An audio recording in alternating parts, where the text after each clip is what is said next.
अस्सलाम अलैकुम दोस्तों। इलिगज़निडर सुंदर राज 3 नामों में समाई हुई एक ऐसी कहानी जो हर पेशावर इंसान के लिए मशल राह बन सकती। इलिगज़नरोस, जिसे आम तौर पर सिकंदर आजम के नाम से जाना जाता है, मकदवन की कदीम यूनानी सल्तनत का बादशाह था। वो 20 साल की उम्र में 336 कब्ल मसीह में अपने वालिद फिलिप दुवम के बाद तख्त नशीन हुआ और उसने अपने हुक्मरानी के ज्यादातर साल पूरे मगरबी एशिया, जनूबी एशिया के कुछ हिस्सों और मिस्र में एक तवील फौजी मुहिम चलाने में गुजारे। 30 साल की उम्र तक इसने तारीख की सबसे बड़ी सल्तनतें बना ली थी, जो यूनान से शुमाल मगरबी हिंदुस्तान तक फैली हुई थी। वो जंग में नाकाबिल शिकस्त रहे और बड़े पैमाने पर तारीख के सबसे बड़े और कामयाब फौजी कमांडरों में से एक समझे जाते हैं। 16 साल की उम्र तक अलेक्जेंडर को अरस्तू ने पढ़ाया। 335 कब्ल मसीह में इसने मकदवन पर बादशाही संभालने के फौरन बाद इसने बुल्कान में मुहिम चलाई और थीबस शहर पर मार्च करने से पहले थ्रीस और इलिरिया के कुछ हिस्सों पर दोबारा कंट्रोल कायम किया, जो बाद में जंग में तबाह हो गया। इसके बाद अलेक्जेंडर ने लीग ऑफ कोरनत की क़यादत की और अपने इख्तियार का इस्तेमाल करते हुए अपने वालिद के तसव्वुर करदा पैऔलैक मंसूबे को शुरू करने के लिए इस्तेमाल फारिस की फतह में तमाम यूनानियों की क़यादत संभाली। 334 कब्ल मसीह में इसने अकीमनिड पर्शियन एम्पायर पर हमला किया और मुहिम्मात का एक सिलसिला शुरू किया जो 10 साल तक जारी रहा। एशिया माइनर पर फतह के बाद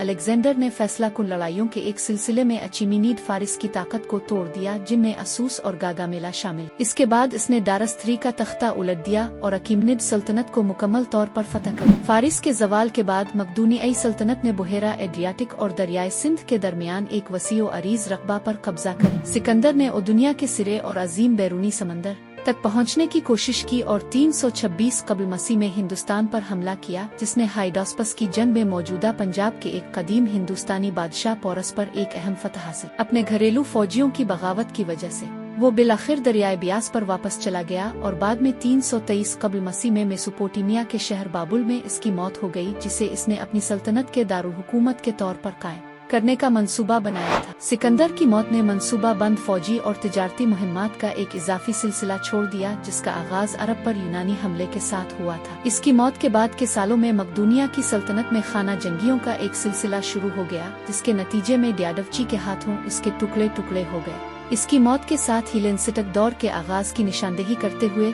अलेक्जेंडर की मीरास में वो सकाफती फैलाव और हम आहंगी शामिल है जो उसकी फतूहात से पैदा हुई, जैसे ग्रीको बुद्ध मत और हेलेनिस्टिक यहूदियत। इसने 20 से ज्यादा शहर कायम किए, जिनमें सबसे नुमायां मिस्र का शहर स्कंदरिया था। अलेक्जेंडर की यूनानी नौआबादियात की आबादकारी और उसके नतीजे में यूनानी सकाफत के फैलाव ने बरसगीर पाक व हिंद के मशरिक तक हेलेनिस्टिक तहजीब और असर और रसूख के जबरदस्त गलबे का बाइस बना। हेलेनिस्टिक दौर जदीद मगरबी सकाफत में रोमन सल्तनत के जरिए तैयार यूनानी जुबान इस खित्ते की जुबान बन गई और 15वीं सदी ईस्वी के वस्त में उसके खात्मे तक बाज़ंतैन सल्तनत की गालिब जुबान थी।